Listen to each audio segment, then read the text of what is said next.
हामी लामो समयदेखि अब नेपालमा आदिवासी जनजाति समुदायको पहिचानले हामी अब चिनेर त्यसबाट आन्दोलन गरिरहेकै रहेका छौँ र यो विषयमा अब हामीले खास गरी जसरी नेपालको कन्टेक्स्टमा कुरा गर्दाखेरि चाहिँ नेपाल यो आफैमा चाहिँ बहुजातीय बहुभाषिक बहुसांस्कृतिक देश हो र यो नेपालमा अहिले चाहिँ के भइरहेको छ भने चाहिँ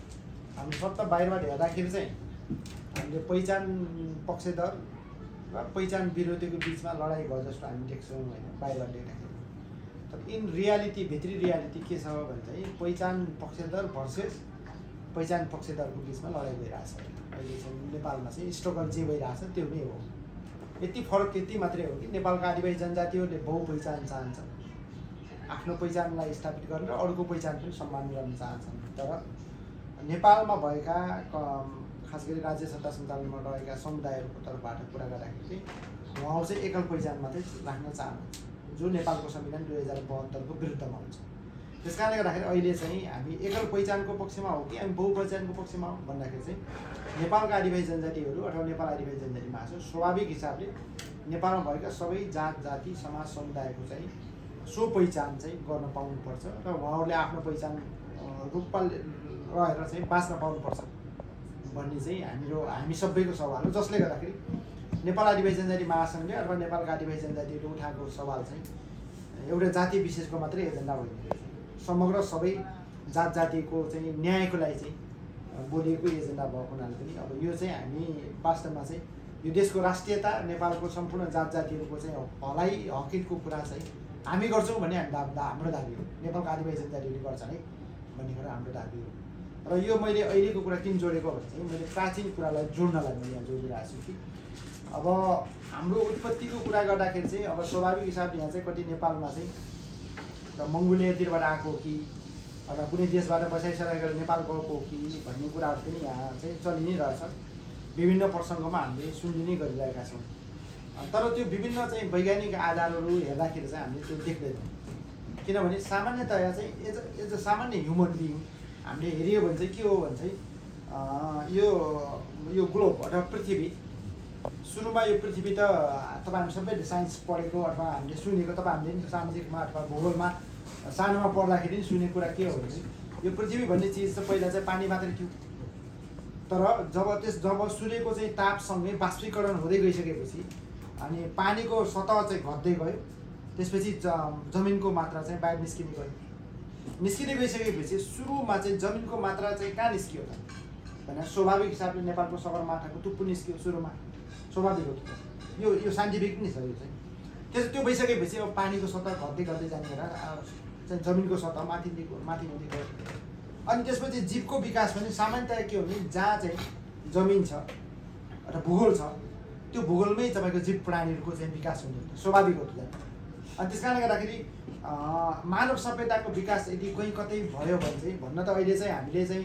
अब उता यो अफ्रिकातिर भनेर भन्छौँ होइन विभिन्न कुराहरू चाहिँ विभिन्न तथ्यहरूले पनि त्यो भन्छ तर चाहिँ विभिन्न कोणबाट हामीले हेर्दै गर्दाखेरि पनि त्योभन्दा पनि नजिक र त्योभन्दा चाहिँ वैज्ञानिक आधार के हो त भन्दाखेरि सगरमाथाको पेरिफेरी नै मानव सभ्यताको विकास हो होइन त्यो भनेको के हो भने तपाईँको 10 लाख वर्ष पुरानो चाहिँ हामी रामक पिटेकसको बङ्गडा भेट्यो नि त त्यो पनि मानव जातिको एउटा चाहिँ बङ्गडा हो त्यो भेट्यो नि त त्यो त वैज्ञानिकहरूले विदेशी वैज्ञानिकहरूले पत्ता लागेको कुरा हो त्यस कारण त्योबाट पनि के बुझिन्छ भने चाहिँ नेपाल अथवा नेपाल भूगोल अथवा सगरमाथा नेपाल भन्ने त देश नयाँ नाम हो यो चाहिँ होइन तर त्योभन्दा अगाडि चाहिँ कुरा गरेर त्यो भूगोलको कुरा मात्रै गरौँ त्यो भूगोल त्यो रेन्ज चाहिँ मानव सभ्यताको पहिलो विकासको चाहिँ आधारभूमि त्यही नै हो त्यस कारणले गर्दाखेरि नेपालका चाहिँ त्यहाँका मूलवासी भनौँ आदिवासी भनौँ त्यो समुदायहरू चाहिँ कहाँबाट आए त भन्दा कुनै देशबाट आए कुनै भूगोलबाट आएन त्यही तपाईँको चाहिँ उनीहरूको उत्पत्ति भएर त्यही मानव सभ्यताको विकास हुने क्रममा सामान्यतया अब ढुङ्गे युग सिकारी युग होइन विकास हुँदै गइसकेपछि त्यहाँ चाहिँ क्रमशः चाहिँ अब मानव सभ्यताको विकास हुँदै गयो र अहिले हामीले सबैले मैले थुप्रै ठाउँमा पनि भनेको छु यो चाहिँ किनभने म चाहिँ अहिले नेपाल आदिवासी जनजाति महासङ्घदेखिको म फेरि जातीय संस्थाको अध्यक्ष नै सङ्घीय परिषदको सदस्य राख्ने व्यवस्था अहिलेबाट गरिरहेको छ त्यही कारणले म त्यो जनजाति महासङ्घको सङ्घीय परिषदको सदस्य पनि भएको नाताले अनि त्यसपछि म यसभन्दा अगाडि चाहिँ अब नेपाल आदिवासी जनजाति युवा महासङ्घको म केन्द्रीय सदस्य, त्यसपछि महासचिव र केन्द्रीय अध्यक्ष भएर काम गरिसकेको मान्छे भएर म पूर्व अध्यक्ष अहिले सल्लाहकार छु। त्यो भएको हुनाले आदिवासी जनजाति क्षेत्रमा काम गर्ने क्रममा थुप्रै अग्रजहरूसँग निकट भएर काम गरिएको एउटा अनुभव भएको हुनाले पनि हाम्रो के उसमा चाहिँ हेर्दाखेरि के देखिन्छ र भन्दाखेरि चाहिँ अब ढुङ्गे युग सिकारी युगमा गर्दै गर्दाखेरि चाहिँ त्यो ढुङ्गाले जीव जन्तु मारेर अनि आगो बालेर पोलेर अनि त्यसपछि अथवा चाहिँ कन्दमूल खाएर बाँच्ने समुदायहरू चाहिँ अब लिम्बूको पुर्खा छुट्टै, राईको पुर्खा छुट्टै, अथवा चाहिँ मगरको पुर्खा छुट्टै, गुरुङको पुर्खा छुट्टै हो भन्ने मलाई लाग्दैन। मेरो आफ्नो कुरा चाहिँ नेपालमा जो हाम्रो चाहिँ चिम्सो आँखा, ठेप्चो नाक, जो हाम्रो आफ्नो पहिचान छ, त्यो पहिचान बोकिएका चाहिँ समुदाय चाहिँ नेपालको कन्टेक्स्टमा हामी सबै एउटै। हाम्रो मैले ओरिजिनको उत्पत्तिको कुरा गरेको त्यस्तो कन्टेक्स्टमा के भयो त भन्दाखेरि अब त्यही ठाउँमा एउटै ठाउँमा सगरमाथाको रेन्जमा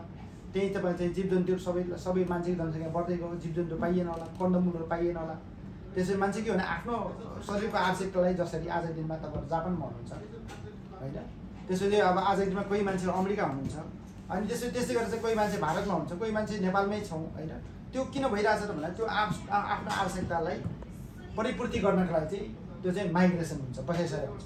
त्यसो गर्दाखेरि त्यहीबाट चाहिँ तपाईँ चाहिँ कोही मगरा क्षेत्रतिर बसोबास गर्नु लाग्यो, कोही तोमान क्षेत्रतिर बसोबास गर्नु लाग्यो होला, कोही लिम्बुवान क्षेत्रतिर बसोबास गर्नु लाग्यो होला होइन, कोही तपाईँ चाहिँ यता चाहिँ तपाईँको थोरो क्षेत्रतिर गयो होला। त्यो के हो त भन्दा त्यो भूगोल त तपाईँ चाहिँ आवश्यकताले पहिचान हुँदै अथवा खोज्दै जाने क्रममा त्यो भयो होला। सामान्यतः यो चाहिँ मलाई चाहिँ योसँग धेरै कुरा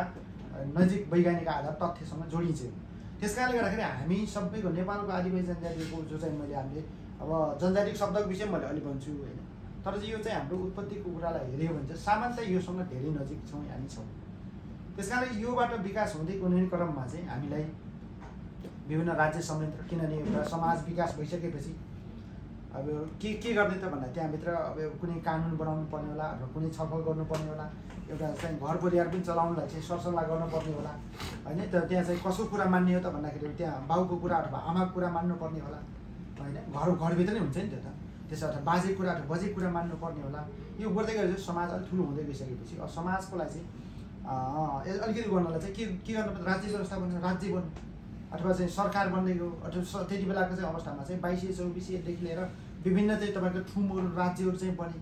अनि यो बन्ने क्रममा चाहिँ विभिन्न क्षेत्र भूगोलमा चाहिँ कोही ठाउँमा चाहिँ मगर राजा भए, कोही ठाउँमा लिम्बू राजा भए, कोही ठाउँमा गुरुङ राजा, कोही ठाउँमा शेर्पा राजा होइन, कोही ठाउँमा तपाईँ थकाइली राजा, कोही ठाउँमा तामाङ राजाहरू चाहिँ त्यो कोही ठाउँ विशेषमा बन्यो।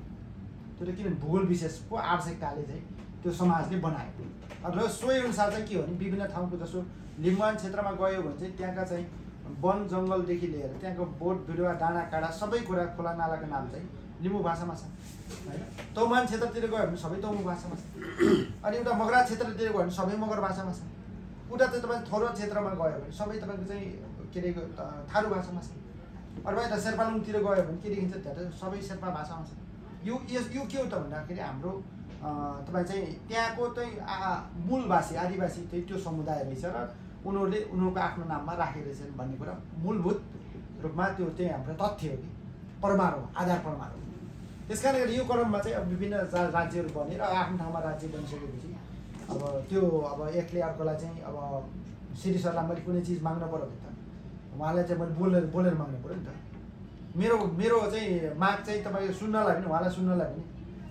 के अरे उहाँले पनि तपाईँ चाहिँ के अरे मैले बुझ्ने शब्द दिनु पऱ्यो। त्यसरी सामान्य भाषाको विकास भयो।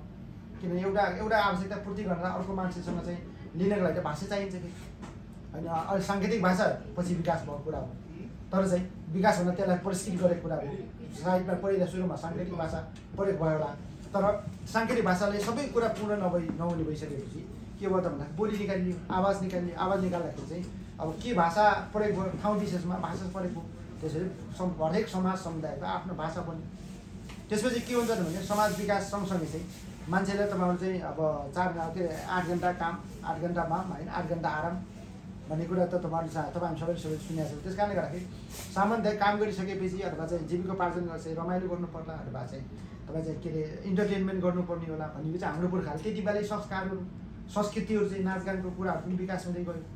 अनि हामीले चाहिँ अब जन्मिनादेखि मृत्युसम्म के गर्ने भन्दाखेरि चाहिँ अब जहाँ कुखुरा पाइन्छ कुखुरा पाइने ठाउँमा कुखुरा काटेर गरे, जहाँ भैँसी पाइन्छ भैँसी पाउने ठाउँमा भैँसी काटेर गरे, जहाँ सुँगुर पाइन्छ सुँगुर पाउने ठाउँमा सुँगुर काटेर गरे, अथवा त्यो त्यसलाई आधार गरेर हाम्रो पनि खाने पिउनेदेखि लिएर संस्कारहरू पनि त्यो त्यहाँ भूगोलको आवश्यकता अनुसार बनिन्छ। जस्तो भनौँ उदाहरणको लागि चाहिँ अब थारूले जे नाच्छ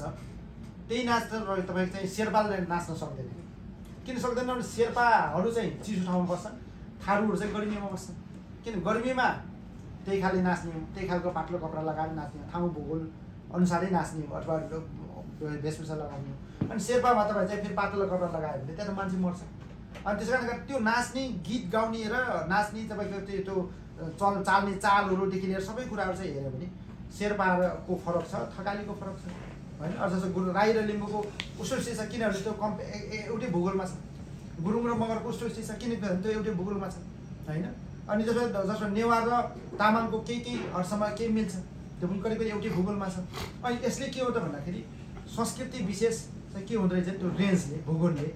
पनि तपाईँ चाहिँ बन्द रहेछ। खानपिनको कुरा पनि त्यही नै हो होइन। त्यस कारणले गर्दाखेरि जहाँ जे पाइन्छ त्यो खालको बनाउने गरेर अनि त्यसपछि अब यो हुँदै गइसकेपछि सामान्यतया अब हाम्रो चाहिँ खास गरी चाहिँ राज्य सत्ता जस्तो म मगरसँग लामो समय काम गरेको हुनाले अनि हामी मगरभित्र हामीले के भन्छौँ त भन्दाखेरि विक्रम सम्वत 1616 अनि असोजको चाहिँ 25 गतेसम्म चाहिँ हाम्रो मगराज राज्य थियो, जो चाहिँ गोर्खा राज्यको नामबाट थियो। र त्यसको चाहिँ राजा चाहिँ मानसिंह खड्का मगर चाहिँ राजा हो, हाम्रो अन्तिम राजा चाहिँ मानसिंह खड्का मगर। अनि उनलाई चाहिँ तपाईँ चाहिँ दरबार शाहले चाहिँ उनीमाथि षड्यन्त्र गरेर चाहिँ अब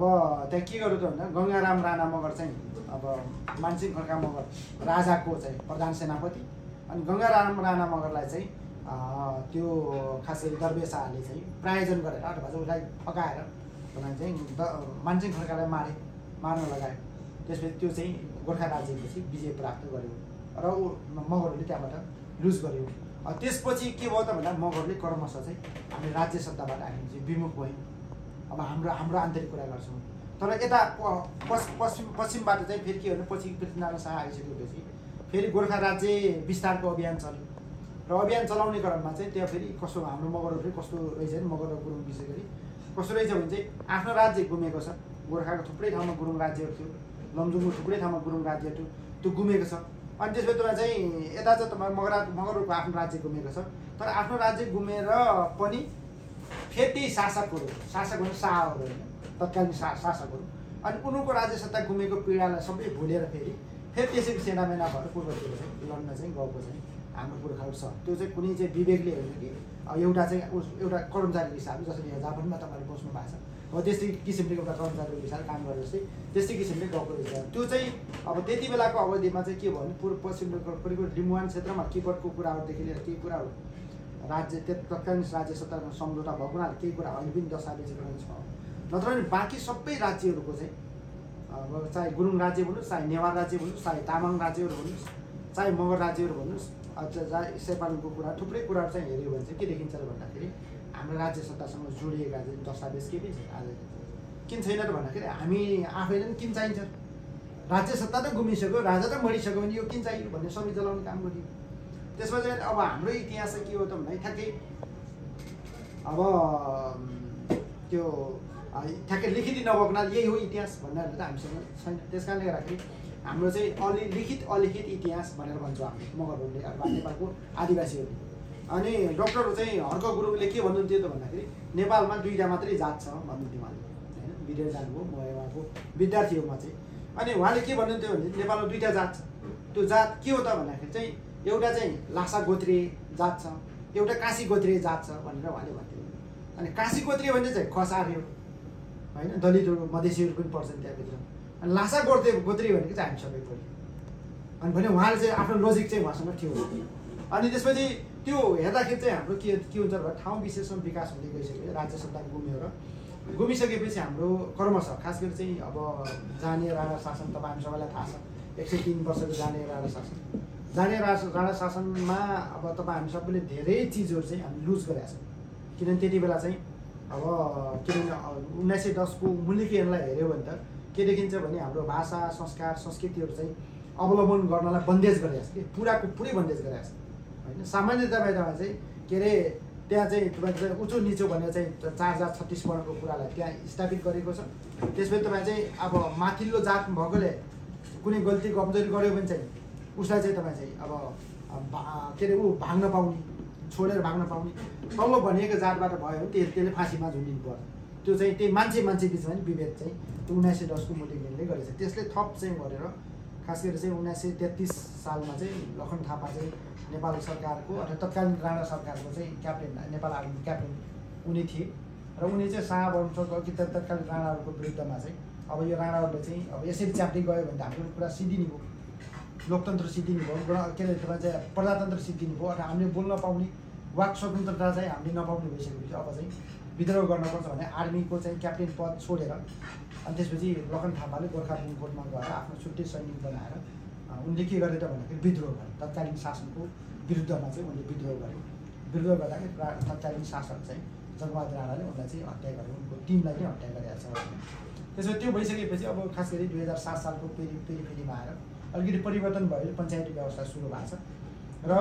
यो लामो कुरा चाहिँ मैले गर्दै गर्दाखेरि चाहिँ खास गरी चाहिँ 2007 सालपछि अलिकति त्यहाँ चाहिँ जस्तो राणालाई सिद्धाउनलाई चाहिँ त्यति बेला चाहिँ तपाईँको मुक्ति सेनाको नामबाट नेपाली काङ्ग्रेसले जनयुद्ध शब्द अथवा चाहिँ त्यो सशस्त्र चाहिँ आन्दोलन चाहिँ नेपाली काङ्ग्रेसले गरेको छ। अनि त्यति बेला चाहिँ थुप्रै मान्छेहरू पनि मरेको छ। र त्यसमा पनि के देखिन्छ भने चाहिँ प्रायः जसो त्यो नेपाली काङ्ग्रेसको मुक्ति चाहिँ तपाईँको चाहिँ आन्दोलनमा चाहिँ के देखिन्छ भने प्रायः जसो हाम्रो जस्तै अनुहार गरेका मान्छेहरू चाहिँ त्यहाँ सैनिकको रूपमा चाहिँ काम गरेको देखिन्छ। अनि यो यसो हेर्दै गर्दाखेरि चाहिँ तपाईँ चाहिँ 2015 सालमा आइसकेपछि नेपालमा पहिलोपटक आम चुनाव भएको छ। र आम चुनाव हुँदै गर्दाखेरि त्यसले चाहिँ नेपाली काङ्ग्रेसले त्यो चुनाव जितिसकेपछि विश्वेश्वर प्रसाद कोइराला, बिपी कोइराला चाहिँ त्यसको पहिलो प्रधानमन्त्री, त्यो चाहिँ के अरे आम चुनावपछि पहिलो प्रधानमन्त्री भइसकेपछि त्यसपछि 2017 सालमा चाहिँ अब के भयो त भने नेपालमा चाहिँ राजा महेन्द्रले कु गरिसकेपछि त्यो चाहिँ राजा के अरे बिपीको सरकार चाहिँ अपदस्थ भएर अनि उहाँ चाहिँ निर्वाचन हुनुपर्ने परिस्थिति बनेको छ। र मैले यो कुरा जोड्दै गर्दाखेरि चाहिँ बिचमा चाहिँ विभिन्न पञ्चायती शासनहरू चल्यो, त्यहाँ चाहिँ विभिन्न राजाहरू भए। अब यहाँ चाहिँ राजा प्रधानमन्त्री भए। यहाँ चाहिँ के हो त भन्दाखेरि वीरेन्द्रको कालखण्डमा आउँदाखेरि फेरि दरबार हत्याकाण्ड भयो, विभिन्न कुराहरू यो चल्दै गर्दा 46-47 को चाहिँ आन्दोलन पछाडि खासै वीरेन्द्रको शासन सत्तामा चाहिँ अब अलिकति परिवर्तन आयो। र परिवर्तन आइसकेपछि अलिक स्वतन्त्रता आइसकेपछि नेपालमा चाहिँ यो अवधिमा चाहिँ अहिले पनि कुरा आएको थियो। यो अवधिमा के भने सुरुमा चाहिँ अब हामीलाई चाहिँ भन्ने पहिचान जस्तो त्यहाँ चाहिँ के अरे पञ्चायत कालमा हामीलाई पहिचान के हो त भन्दाखेरि अब हामीले आफूलाई मगर भन्ने भयो, आफूलाई तामाङ, राई, लिम्बू भन्ने कुरा पनि त्यो चाहिँ अब त्यो राज्य व्यवस्था अनुसार चाहिँ शासकहरूले त्यसरी ध्रुवीकरण गरिदियो। अनि अर्को कुरा चाहिँ के भयो त भन्दाखेरि चाहिँ अब हामी एक्लै अर्कोलाई चाहिँ हामीले के भनेर चिनिन्छ, तामाङले गुरुङ भन्ने, गुरुङले चाहिँ मगर भन्ने, मगरले राई भन्ने, राईले लिम्बू भन्ने भन्दै गर्दाखेरि हाम्रो बिचको चाहिँ मिलन बिन्दु त केही पनि नदेखिने। अनि यिनीहरूलाई हेर्ने बुझ्ने शब्द के हो त भन्दाखेरि चाहिँ पञ्चायती कालमा चाहिँ खर्पने भुस्रिङले भनेर चाहिँ भनिएको छ। खर्पने भुस्रिङले भनेको के हो त भन्दाखेरि चाहिँ खर्पन भनेको भारी बोक्ने होइन, भारी बोक्ने, अनि भुस्रिङले भनेको त सामान्यतया तपाईँ चाहिँ अपशब्द हो होइन। त्यस कारण त्यो हामीलाई पहिचान भन्यो त्यसरी दिएको छ कि त्यो चाहिँ के भने हामीलाई अपमान गरेको चाहिँ दिएको पहिचान हो त्यो चाहिँ। त्यसपछि त्यो पछि के भयो त भन्दाखेरि फेरि बिचमा चाहिँ पञ्चायत कालमा चाहिँ पञ्चेहरूले के भने त हामीलाई चाहिँ सेता मगुराली भन्ने होइन, शेर्पा तामाङ, मगर गुरुङ, राई लिम्बू यतिलाई किनभने यो रेन्जको एउटै रेन्जको भएको हुनाले यो चाहिँ भने त्यहाँ थारूलाई समेटेको छैन। अनि अरू चाहिँ अल्पसङ्ख्यक सीमान्तकृत समुदायलाई त्यहाँ चाहिँ समेटेको छैन। त्यसपछि त्यो त्यो त्यो चाहिँ समेट्ने भन्दा पनि कसरी हुन्छ, एउटा पहिचान मात्र सीमित चाहिँ राख्न, एउटा पहिचान मात्र सीमित राख्ने चाहिँ अब राख्न बित्तिकै समस्या हुने भयो होइन, मैले यहाँ बोलाएको छु। अनि त्यो कारणले गर्दाखेरि चाहिँ के हो त भन्दाखेरि चाहिँ हामीलाई चाहिँ त्यो भुस्रिङले खर्पने भनेर केही समय हाम्रो अग्रजहरूले पुर्खाहरूले नि गर्व गरेको देखिन्छ। हामी त भुस्रिङले हो नि त, हामी त खर्पने हो नि त भन्ने किसिमले गर्व गरेको देखिन्छ। त्यसपछि फेरि शासकहरूले त्यो खालको चाहिँ व्यवस्था चाहिँ गरिसकेपछि सेता मगुराली भनेर चाहिँ जो चाहिँ चिन्हलाई साङ्केतिक कोडबाट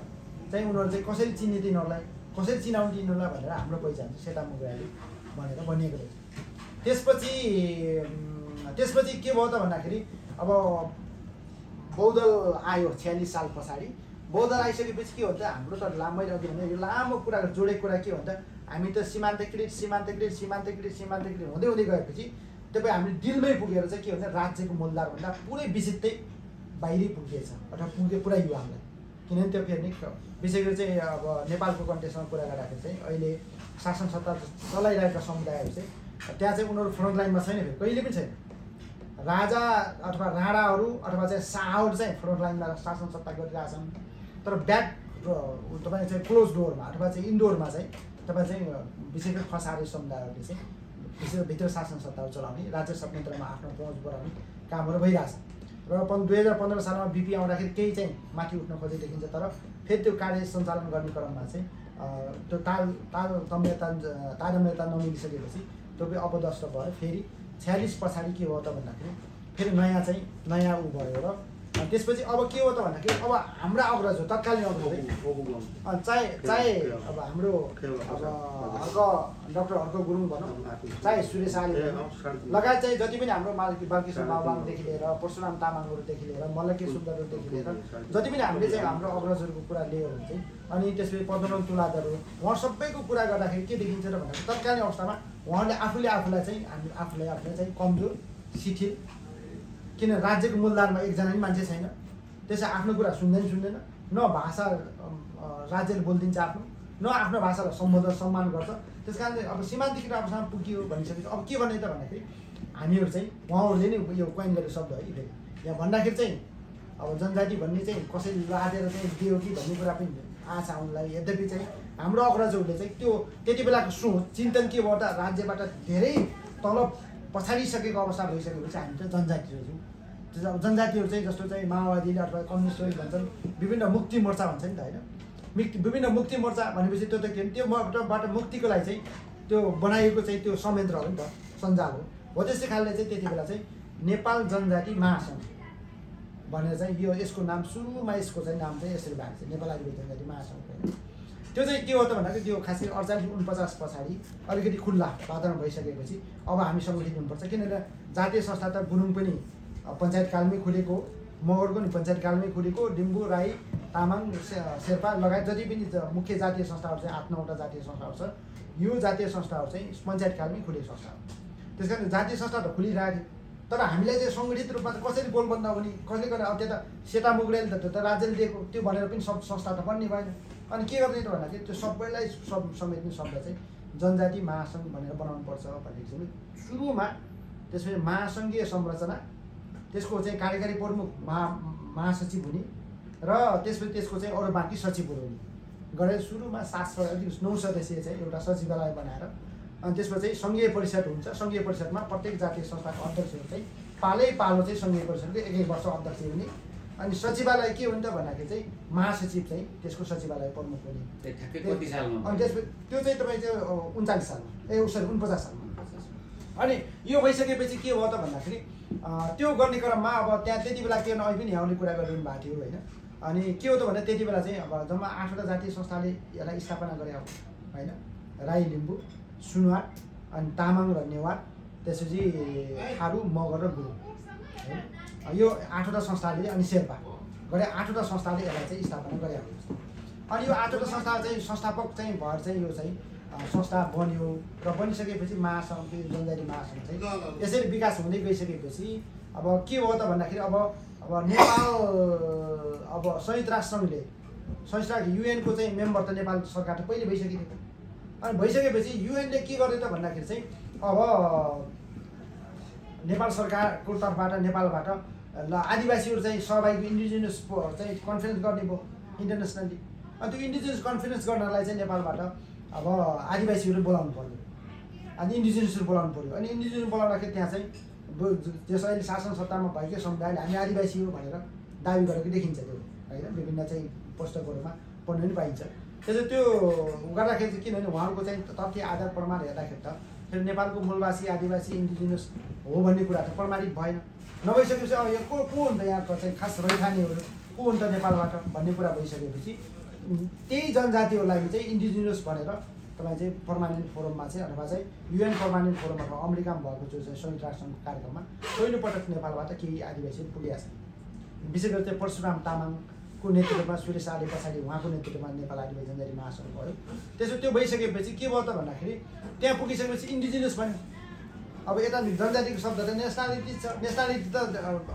युवाहरूले चिन्दैन, फेरि ट्राइबल पिपुल पनि चिन्दैन उसले, इन्डिजिनियस मात्र चिन्छ उसले। अनि इन्डिजिनियस मात्र चिन्ने भइसकेपछि ओहो हामी त आदिवासी रहेछौँ नि त, इन्डिजिनियस रहेछौँ। अहिले पनि तपाईँले गुगलमा इन्डिजिनियस भनेर हाल्नुभयो भने त्यसलाई नेपालीमा चाहिँ गर्नुभयो भने गुगल ट्रान्सलेसनमा हाल्नुभयो भने इन्डिजिनियस हाल्ने बित्तिकै चाहिँ आदिवासी हुन्छ। अनि त्यसपछि त्यो भनेर के शब्द प्रयोग गर्ने त भन्दाखेरि चाहिँ भारतमा फेरि आदिवासी भन्ने शब्द प्रयोग भएर चाहिँ त्यस्तो खालको हुँदाखेरि अनि भारतमा प्रायः जस्तो नेपालमा त भारतमा पानी पऱ्यो भने काठमाडौँमा छाता ओर्छन् भन्ने चलन छ होइन नेपालमा। अनि त्यसै त्यसको मेनिपुलेसन त हुने नै भइहाल्यो। त्यसै त्यो चाहिँ भारतमै आदिवासी भन्ने शब्द प्रयोग गरेको हामीले पनि त्यही गर्नु पर्ला भन्ने किसिमले हाम्रो अग्रजहरूले नि अब त्यो चाहिँ आदिवासी भन्ने शब्द लियो। त्यसपछि के भयो त भन्दाखेरि नेपाल आदिवासी जनजाति महासङ्घको विधान बन्ने क्रममा त्यो नेपाल आदिवासी जनजाति महासङ्घको विधान सुरुको संस्थापन कालको विधान तपाईँ सबैले हेऱ्यौँ भने त्यसको के छ भने आदिवासी / जनजाति छ। अहिलेको हामीले जो प्रयोग गरिरहेको छौँ आदिवासी जसले हामीले यहाँ लेख्छौँ नि आदिवासी जनजाति महासङ्घ लेखियो होइन। यो चाहिँ आदिवासी कसरी प्रयोग भयो त भन्दाखेरि हामी खास जनजाति हौँ,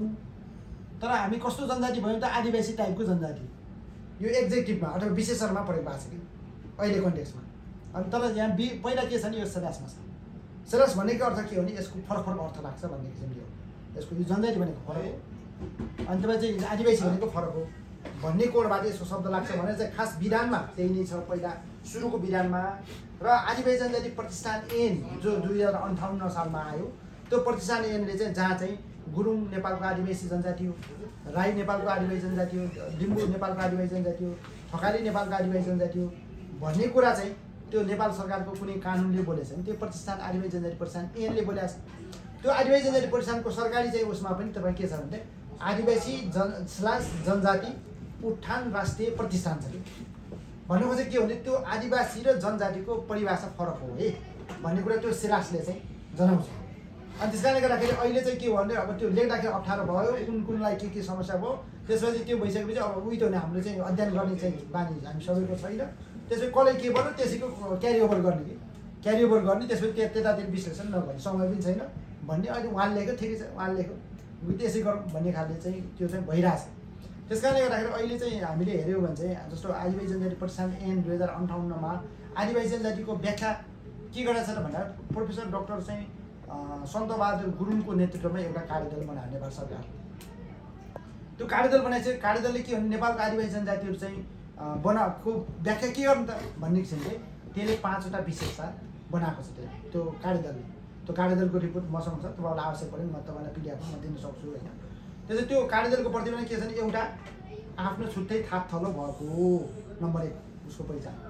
नम्बर 2 उसको पहिचान के हो भने आफ्नो मातृभाषा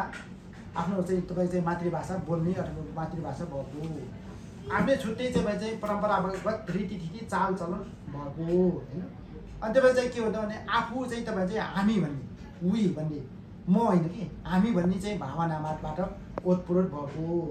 अनि हिन्दू वराश्रमभित्र नपर्ने र उसले आफ्नो चाहिँ लिखित अलिखित इतिहास